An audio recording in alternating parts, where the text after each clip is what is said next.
super happy to start while they still work on the technology. Let's give a warm welcome to Greg, AnarchyLifting.com.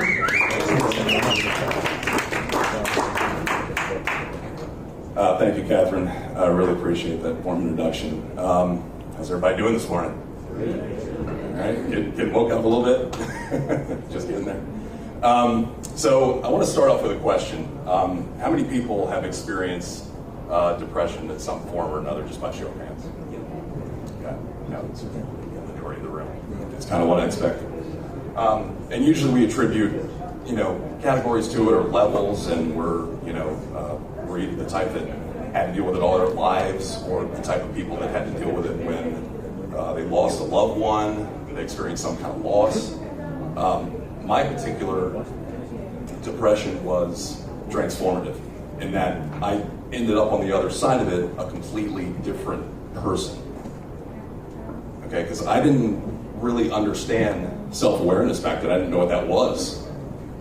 I didn't do any shadow work or any of that stuff. I didn't, understand spiritual death, not any of that.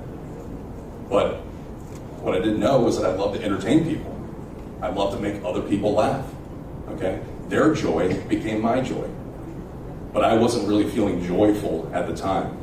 Okay, I was just making everyone else happy at the expense of myself. Okay.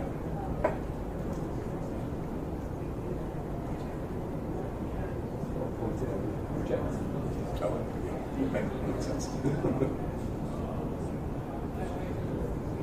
Switched on. Yeah, sure.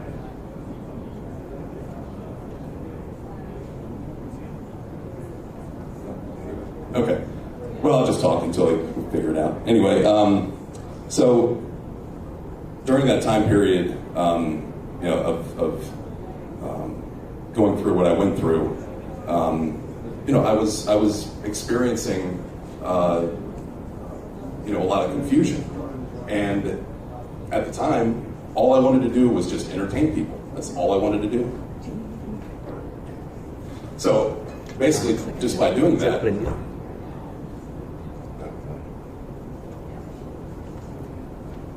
Thanks for your patience, everybody. Let's see. Okay. I just clicked it over. Oh, okay. Okay. Yeah. Do you need me or are you good? Oh, no, I'm good. Okay. Thanks. Just go like this. Zapper. Anyway, so again, I was going through, a pretty difficult time early on. Didn't have a lot of, tools to really heal at the time. Didn't know about them. Didn't have any knowledge of them. Okay, and all I knew was that I wanted to make people laugh, and I would entertain them all the time.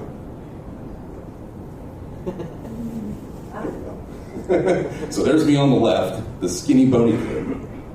And, that's a perfect example of me as a young kid, just a ham. Wanted to make everybody laugh. On the left, anybody recognize the kid on the bottom? Stranger Things. Stranger Things, right. I was told that I looked like a kid. And, man, I feel sorry for the kid because he's going to turn out to be one ugly son of a bitch when he gets older. But I had no coping mechanisms, and it was difficult to navigate these dark waters at the time. And, honestly, at that point in time, I was still confused, still down in the dumps, still feeling pretty sad. And the one thing that happened in my early 30s was I had a breakdown at work. It was awful. I had to quit. Couldn't function. And what's the first thing they give you when you have a breakdown? You think they help me? No. Nothing more than a Band-Aid, right? But again, I sort of ripped the Band-Aid off at one period because I was in, I believe they still call it outpatient, right? And by being involved in outpatient and talking to people and being on these pills, I couldn't come up with a legitimate and coherent sense to save my life. It completely blocked off any sense of what I was trying to elaborate to someone in these meetings. Okay? And it also blocked my emotions. So, knowing this, getting upset about it, obviously, because I didn't know how to react to that, I threw the pills in the trash. Threw in the trash. A lot of people figure that's kind of like ripping the Band-Aid off, in a way. But I knew I had to do it. And I knew I had to search for another way out, another reason, right, to get mentally healthy at some form or another. So I took up lifting. And I started lifting. I was 13 years old when I started. But I didn't take it to the level I started to take it until I got to my mid-30s. So I started training regularly for 3 years, strength training, and got to a 500-pound bench.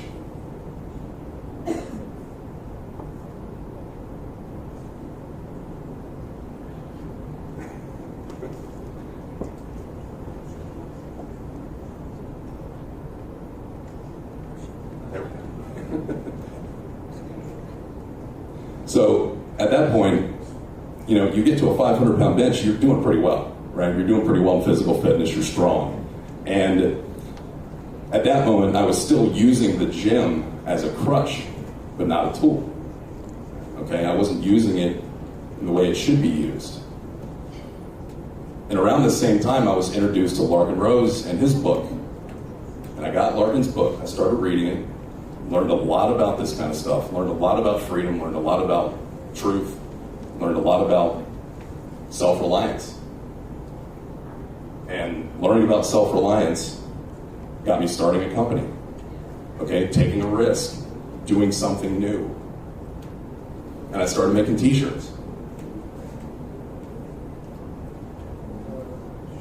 And the t-shirts were just a small part of this, but I was getting the response from it from people who had seen it and thought, oh man, that's cool, that's a nice looking logo, I really like it, I'm gonna wear it. And it got a lot of attention, a lot of feedback, okay? And I was happy, it was cool, I was designing something, I was creating something. It was making me happy. But I wasn't fulfilling the true purpose yet. Because I knew there was something else there. I knew there was some other purpose at the moment, but I just didn't know where it was. And I had trained for 23 years and coached for about 10 years pro bono for people, just trying to get them stronger. And I finally started coaching permanently. And what I noticed was the people that I was coaching were still having the same issues that I was having. They would go to the gym, they'd be stressed out, really stressed out. They would use the gym as a crutch. They would do their training and then they would get out. And then they'd go right back into that stressful situation that they're in. So they were still using the gym as a crutch. And so, mindful strength training, by its definition, is bringing one's attention to the present moment in training. So this is using and combining somatic intelligence with the strength training principles. So that when we integrate mindfulness with strength training, we can have a totally different experience than just going to the gym and feeling like a lump of mass that's lifting heavy weight. Okay, it's meditative, but it's an intra-workout meditation. It's happening as we're doing it. Okay. And several ways to do it is to try to avoid distraction, incorporate breathing. There are certain yoga poses that are keen and perfect for strength training, but there's some that aren't. So the type of yoga that makes you bend is probably not the safe one for strength training. But the ones that are more spine stiffening are obviously the ones that are going to help you because, again, you're trying to create air here and stiffen the spine. So a few yoga poses will help, but Pilates is more apt for transferring that type of practice for strength training.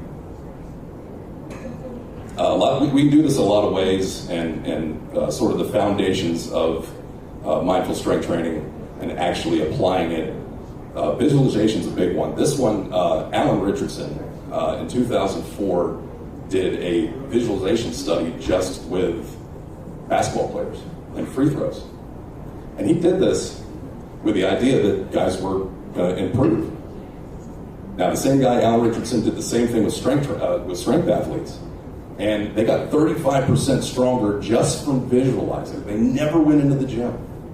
They just visualized squatting, benching, and deadlifting. And they got 35% stronger. Whoa. That's unheard of. And that's all, you can find this all online. The studies are there. Testing the pain threshold is another one. I feel like, we don't tend to push the envelope enough with our muscles in the gym, and it's because when we get to a point where we're hitting those heavy reps, when we get to number 9, number 10, number 11, we're like, oh, I can't do anymore. But here's the thing, that's all here. Now we know we're already experiencing micro tears in the muscle, right? We understand that that's happening. We're not really tearing the muscle off the bone, but we're testing the limits of what we can do in training. And the body only responds to the stimulus provided. So if we test those waters, we can have a lot of changes in the body and a lot of muscle growth as a result. Energy work. I wanted to talk about this specifically because there's a guy named Brian Easterday and he runs the site Mastering Midgard. This is a guy that I was introduced to a little while ago on Facebook.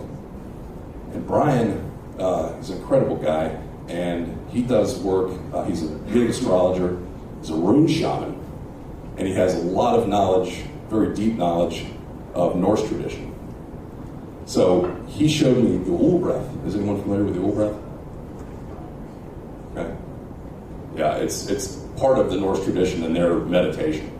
So it's for energy work, not a relaxation method, but a method to elevate your energy prior to the training. Now, I tried this, and I coupled it with sort of Viking chants, right? And I'm sitting there, and I could show you guys the video. I didn't have time to really show here, but I'm sitting there, and I'm like, man, I'm losing the amount of reps I was doing. I was that locked in. I didn't know how many reps I was doing. It was incredible. And I think energy work can definitely have that effect on people because it's in and of itself is meditative as well. Mindful recovery. That's important because I think mindful recovery, in a sense that I think I've always been supportive of the idea that it's not how much weight you can lift, but what you can recover from.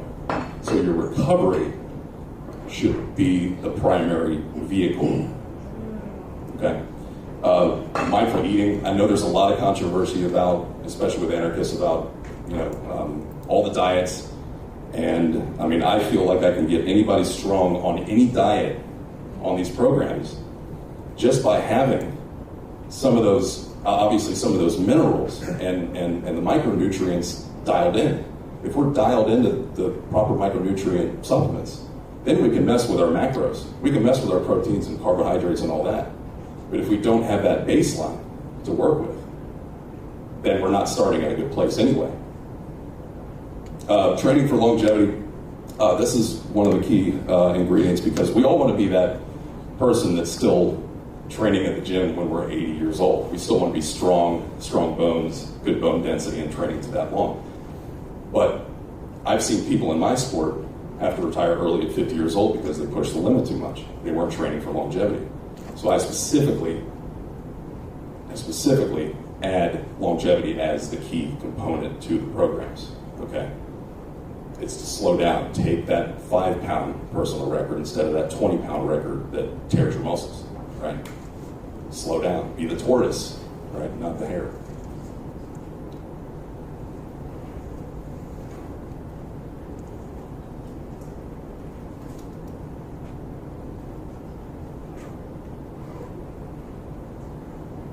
So what's ahead for Anarchy Lifting? They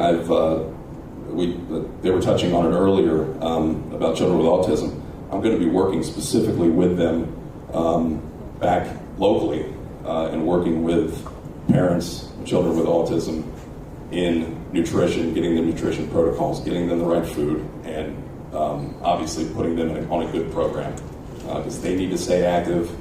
They're not as active as they should be, and that's the one thing I'm looking forward to getting involved in the future. So that's the next step for Anarchy Lifting. And the website, anarchylifting.com, there's lots of content up there. I'm going to be putting a lot more video content, and as well as a lot more articles, training tips, and of course the store. You guys can probably see the shirt. It's Make Anarchists Lift Again. And that was kind of a dig on Trump. The other shirts that I have on there were kind of like conversation starters. So that's the purpose of why I created the shirts. And hey, if we're talking to people about anarchy in the gym and we can convince a few people, we're already on our way. So thank you so much. Really appreciate it, guys.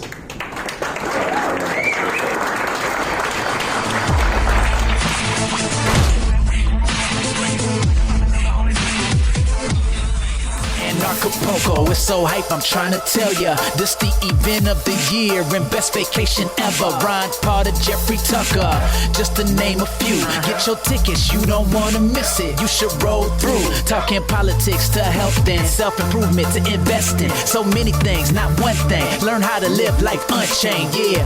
4 days vibing on the beach, time to connect. All about growth, way more than a conference. This is Anarchapulco, yeah. Let's go. You ain't seen nothing yet.